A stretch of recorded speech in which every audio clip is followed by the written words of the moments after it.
جرأت و ہمت کا ہے اظہار، سیدھی بات روایات صحافت کا علم بردار، سیدھی بات۔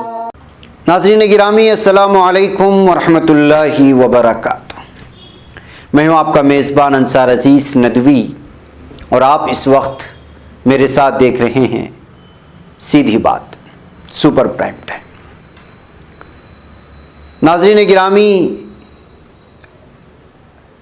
وعدے کے مطابق اس ہفتے بھی میں نے آپ لوگوں کے سامنے اسلامی دنیا کی ایک ایسی عظیم شخصیت کے ساتھ حاضر ہوا ہوں جس کا نام آپ لوگوں نے خال خال ہی سنا ہوگا، مگر ان کی خدمات بڑی حیران کن ہیں۔ جی ہاں ناظرین، ان کا نام ہے محمد ابن محمد صارف ابو عبداللہ ادریسی۔ گزشتہ ہفتے ہم نے جن کی تفصیلات رکھی، البیرونی کا نام تو کم از کم ہم نے سنا تو تھا، جن کا ذکر پچھلے ہفتے ہم نے تفصیلات کے ساتھ کیا، لیکن مسلم نوجوانوں کو تو چھوڑیے، ادریسی سے تقریباً تمام ہی ناواقف نظر آتے ہیں۔ الادریسی وہ ایک عظیم جغرافیہ داں اور سیاح تھے۔ ان کی عظمت کا اندازہ اس حقیقت سے لگایا جا سکتا ہے کہ ان کی بے شمار خدمات میں سے صرف ایک ہی خدمت نے کولمبس کو تک فیض پہنچایا، یعنی کولمبس بھی ان کی خدمات سے استفادہ کیا، جس کے سر پر امریکہ کی کھوج کا سہرا بندھا ہوا ہے۔ یہ کھوج اسی وقت ممکن ہو سکی جب اس نے ادریسی کے نقشے نویسی سے استفادہ کیا۔ دنیا نے کولمبس کو تو یاد رکھا، لیکن ادریسی کو بھلا دیا۔ اس کو بھولنے والوں میں سب سے بڑے مجرم تو ہم مسلمان ہی ہیں۔ دشمن تو بہرحال دشمن ہے، اور دشمنوں نے ان کی شخصیت اور کارناموں کو چھپا کر اپنی دشمنی دکھائی بھی، لیکن ہم بھی تو مجرم ہیں جو ان کو بھلا دیا ہے۔ آئیے ان کی زندگی، ان کے کارناموں پر ایک نظر ڈالتے ہیں۔ محمد بن محمد الصارف ابو عبداللہ الادریسی کی پیدائش 1100 عیسوی میں سیوتا میں، جسے سبتا بھی کہا جاتا ہے، اور ابو سیوتا CEUTA یہ کہلاتا ہے، میں نے اس کو اس میں ادا کیا، اور جو اس وقت مراکش میں اسپین کا محصور علاقہ ہے، اور ان کی وفات 1165 یا 1166 عیسوی میں ہوئی، دونوں اقوال درج ہیں۔ وہ ایک اندلسی عرب نقشہ نویس، جغرافیہ داں اور سیاح تھے۔ ان کی پیدائش مرابطین کے دور میں ہوئی۔ یہ صحرائے اعظم کا ایک بربر خاندان تھا جسے مرابطین کہا جاتا ہے، جس نے 11ویں صدی میں 1061 عیسوی تا 1147 عیسوی شمالی مغربی افریقہ اور مسلمان اندلس میں عظیم الشان حکومت قائم کی تھی۔ مرابطین اس حکومت کا بانی، تاریخ ملت اسلامیہ کا عظیم حکمراں اور فاتح یوسف بن تاشقین تھا، جس نے دولت مرابطین یعنی 1061 عیسوی تا 1107 کے نام سے کل 50 سال حکومت کی، دولت مرابطین کے نام سے، یوسف بن تاشقین۔ اس کی بھی تفصیلات اگلے ہمارے ایپیسوڈز میں آتے رہیں گے الگ الگ انداز میں۔ یوسف کے بعد یہ حکومت کل 40 سال قائم رہی۔ الادریسی کے آباء و اجداد کے سلسلہ شہزادوں، اولیاء اللہ، خلفاء سے ہوتے ہوئے رسول اکرم صلی اللہ علیہ وسلم سے جا ملتا ہے۔ ادریسی کا اگر ان کا یہ چیک کیا جائے، دیکھا جائے سلسلہ نسب۔ ناظرین گرامی، انہوں نے ایک عظیم کتاب لکھی جس کا نام ہے کتاب النزہۃ المشتاق فی اختراق الآفاق، جس کا اگر انگریزی میں ترجمہ کیا جائے، جس کا ترجمہ ہے The pleasure excursion of one who is eager to traverse the regions of the world۔ ادریسی نے زیادہ تر سسلی کے آخری بادشاہ راجر دوم جس کو کہا جاتا ہے اس کے دربار میں اپنا وقت گزارا۔ 1145 عیسوی میں وہ دربار راجرز میں داخل ہوئے اور ایک مشیر کی حیثیت سے وقت گزارا۔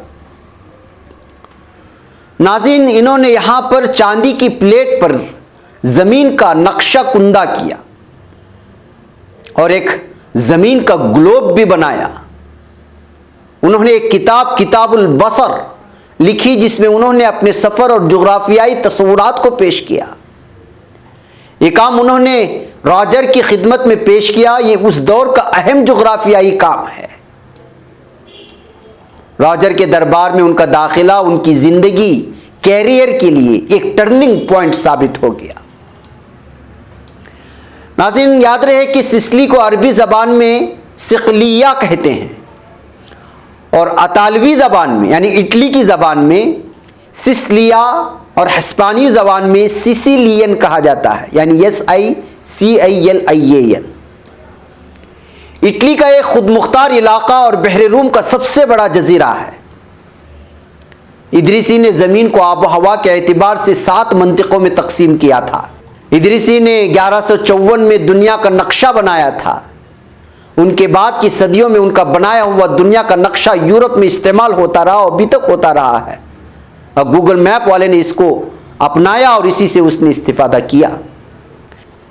ناظرین گرامی، جیسا کہ ہم نے عرض کیا، یہ بات یقیناً قابل ذکر ہے کہ کولمبس کرسٹوفر جو ایک بحری مہم جو تھا، جس نے 15ویں صدی میں امریکہ کو دریافت کیا تھا، اسپین کے قشتالوی مسیحی حکمرانوں کا ملازم کولمبس الادریسی کے 430 سال بعد یعنی 1451 عیسوی میں جنیوا یعنی اٹلی میں پیدا ہوا تھا، جسے ملکہ ازابیلا اور فرڈینینڈ، جس کو فردیناند بھی کہا جاتا ہے، اس نے چھوٹے جہاز دیے تھے کولمبس کو، جن سے اس نے 1492 میں نقشہ نویس ادریسی کے نقشوں کی مدد سے امریکہ دریافت کیا تھا۔ اگر کولمبس نے امریکہ کو دریافت کیا ہے تو اس وقت ادریسی نے جو نقشہ بنایا تھا اس نقشے کی مدد سے دریافت کیا۔ کولمبس کی اس دریافت نے دریافتوں، مہم جوئی اور 2 آبادیوں کا ایک نیا سلسلہ کھول دیا۔ کولمبس کی 1506 یعنی 1506 عیسوی میں وفات تک تاریخ کا دھارا بدل گیا تھا، اور اس دھارے کے بدلنے کا سہرا صرف اور صرف محمد ابن محمد الصارف ابو عبداللہ الادریسی کو جاتا ہے، لیکن ہمیں اس کا علم نہیں۔ ناظرین، مجھے یہاں چھوٹی سی بریک کی اجازت دے، بریک کے بعد پھر لوٹ کے آتا ہوں۔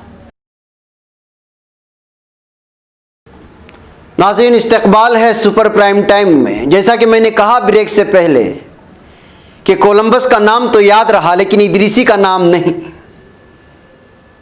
نہ آج کے محققین کو، نہ ان مسلمانوں کی نسلوں کو جن کے آبا نے دنیا کو راہ مستقیم کے ساتھ ساتھ اس کرۂ ارض کی بری و بحری راہیں بھی دکھا دی تھی اور ترقی کی منزلیں طے کی تھی۔ جدید مسلم نسلوں کا حال یہ ہے کہ وہ صراط مستقیم کے ساتھ ساتھ اپنی ترقی کی راہیں بھی کھو چکی ہیں اور ان کو پتہ بھی نہیں ہے۔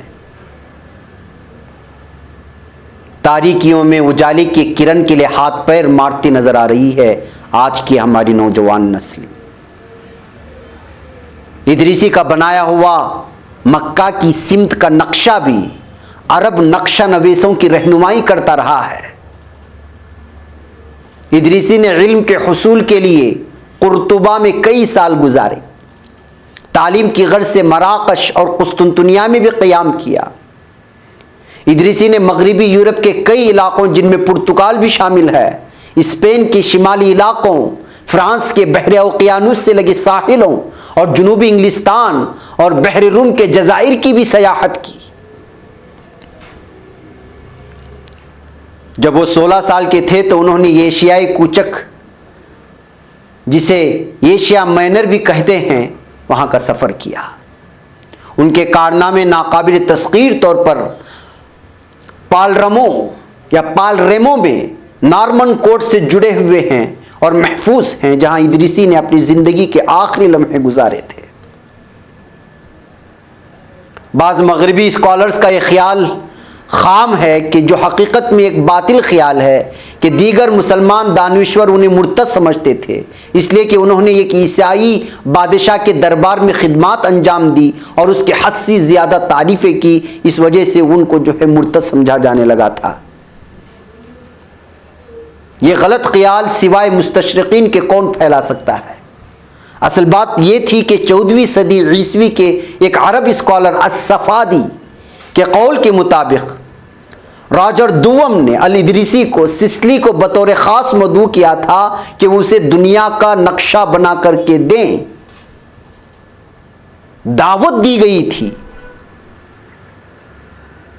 کہ وہ سسلی کو آئیں اور انہیں ایک دنیا کا نقشہ بنا کر کے پیش کریں، اور یہ کہتے ہوئے ان کو مدعو کیا گیا تھا کہ آپ خلیفہ خاندان کے فرد ہیں، اسی وجہ سے جب آپ مسلمانوں میں شامل ہو جائیں گے تو ان کے بادشاہ آپ کو مار ڈالنے کی کوشش کریں گے، جب آپ میرے ساتھ ہوں گے تو آپ کی ذات کی حفاظت کی ضمانت ہم دیں گے۔ الادریسی نے اس دعوت کو قبول کیا اور اس کے ساتھ رہنے کو منظور کیا۔ شاہ نے ان کے لیے پینشن بھی مقرر کر دی تھی، وظیفہ بھی مقرر کر دیا تھا۔ اس صورت حال سے اس حقیقت کا اندازہ کرنا کچھ دشوار نہیں ہوگا کہ کس طرح عیسائی حکمران بھی مسلمان دانشوروں، سائنسدانوں اور ماہرین پر تکیہ کیے ہوئے تھے، اور آج یہ حال ہے کہ اب مسلمانوں کو کوئی پوچھنے والا بھی نہیں۔ یہ قوم دیگر اقوام سے لیتی تو ہے مگر دنیا کو دینے کے لیے ان کے پاس سوائے روح افرا کے کچھ بھی نہیں ہے۔ جیسے علامہ اقبال نے کیا خوب کہا ہے، تھے تو آبا و تمہاری ہی مگر تم کیا ہو، ہاتھ پر ہاتھ درے منتظر فردا ہو۔ ناظرین، ہم اپنے پورے اسکرین پر ادریسی کا ایک نقشہ دکھانا چاہتے ہیں، آپ اس کو دیکھیں، غور سے دیکھیں۔ یہ اس زمانے میں بنا ہے جب نہ کمپیوٹر تھا، نہ کیمرے تھے، نہ گوگل میپ تھا، نہ انٹرنیٹ۔ پھر بھی اس میں درج تفصیلات دیکھیں اور اندازہ کریں کہ ادریسی کس قدر باصلاحیت نقشہ نویس ہوگا کہ اس کی تفصیلات کے بارے میں آج کے نقشہ نویس انگشت بدندہ ہیں۔ نقشے کے متعلق جب 1727 عیسوی میں اس کے مندرجات کی ڈیکوڈنگ کی گئی تو معلوم ہوا کہ ادریسی کا بنایا ہوا نقشہ ہے جو افریقہ کے مغربی علاقے میں جزیرہ ارگوین اور سیر لیون کے درمیان کا احاطہ کرتا ہے، جہاں نقشہ نویس نے بہت ہی صحیح حالات اور درستگی یعنی ایکوریسی کا مظاہرہ کیا جو ماضی کے کسی نقشے میں نظر نہیں آتا۔ اس میں نہ صرف ساحل اور دریا کے داخلے کی تفصیل درج ہے بلکہ سمندر سے بہت دور تک زمینی حصے کے اندرونی کیفیات کی بھی کافی بڑی تفصیل موجود ہے۔ اس میں یہ اشارے بھی ملیں گے کہ وہاں کون کون سی سلطنتیں برسر اقتدار تھیں اور کن اقوام عالم کے افراد بستے تھے۔ خاص طور سے سینیگال اور زامبیا کے عظیم دریاؤں کے بہنے کے راستوں کی تفصیل بھی اس میں موجود ہے جو صرف گوگل ارتھ سے ہی دیکھے جا سکتے ہیں، جبکہ اس زمانے میں گوگل ارتھ نامی کسی چڑیا کا وجود بھی نہیں تھا۔ یہاں تک کہ ساحل پر موجود ان یورپی ممالک یعنی فرانسیسی، پرتگالی اور انگلستانی اداروں عمارتوں کی تفصیل بھی بتائی گئی ہے جو اس ساحلی پٹی پر قائم تھی۔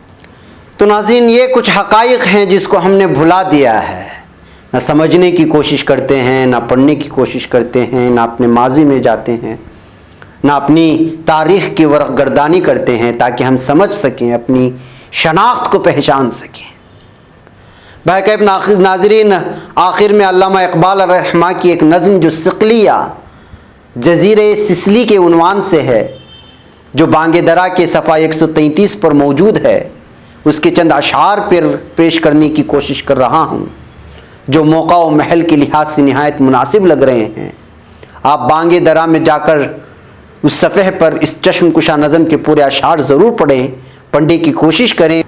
جی ہاں، وہ کہتے ہیں، آہ اے سسلی سمندر کی ہے تجھ سے آبرو، رہنما کی طرح اس پانی کے صحرا میں ہے تو، زیب تیرے خال سے رخسار دریا کو رہے، تیری شمعوں سے تسلی بحر پیما کو رہے، ہو سبک چشمے مسافر پر تیرا منظر مدام، موج رقصاں تیرے ساحل کی چٹانوں پر مدام، تو کبھی اس قوم کی تہذیب کا گہوارہ تھا، حسن عالم سوز جس کا آتش نظارہ تھا، میں تیرا تحفہ سوئے ہندوستان لے جاؤں گا، خود یہاں روتا ہوں اور اوروں کو وہاں رلواؤں گا۔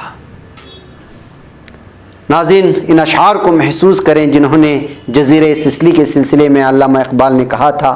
اب یہاں پر ہمارا وقت ہو چلا ہے، اب ہم اس امید کے ساتھ آپ سے رخصتی لیتے ہیں کہ آپ کو ان پروگراموں سے اسلامی تاریخ کے متعلق کی تحریک ضرور ملی ہوگی، بلکہ آپ نے اسلامی تاریخ کا مطالعہ بھی شروع کر دیا ہوگا۔ اگر نہیں کیا ہے تو ابھی سے شروع فرما دیں۔ اللہ کرے کہ ہم اپنے آباء و اجداد کی تاریخ کو خوب اچھی طرح جان بھی لیں اور ان کی عظمتوں کے گیت گانے سے زیادہ ان کی طرح علم و عمل کے میدان میں بھی آگے بڑھتے چلے جائیں، اور ہماری سیدھی بات کا یہی مقصد ہے کہ آپ کو آپ کے ماضی کا آئینہ دکھائیں۔ مجھے یہاں اجازت دیں۔ السلام علیکم ورحمۃ اللہ وبرکاتہ۔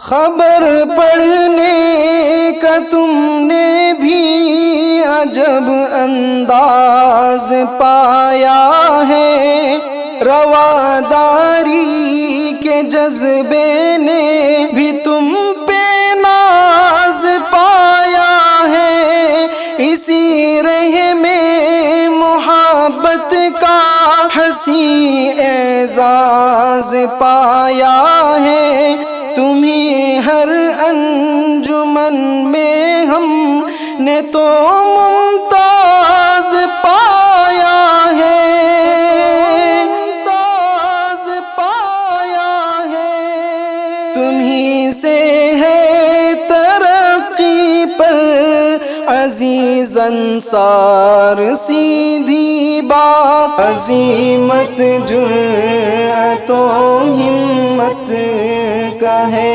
اظہار سیدھی بات۔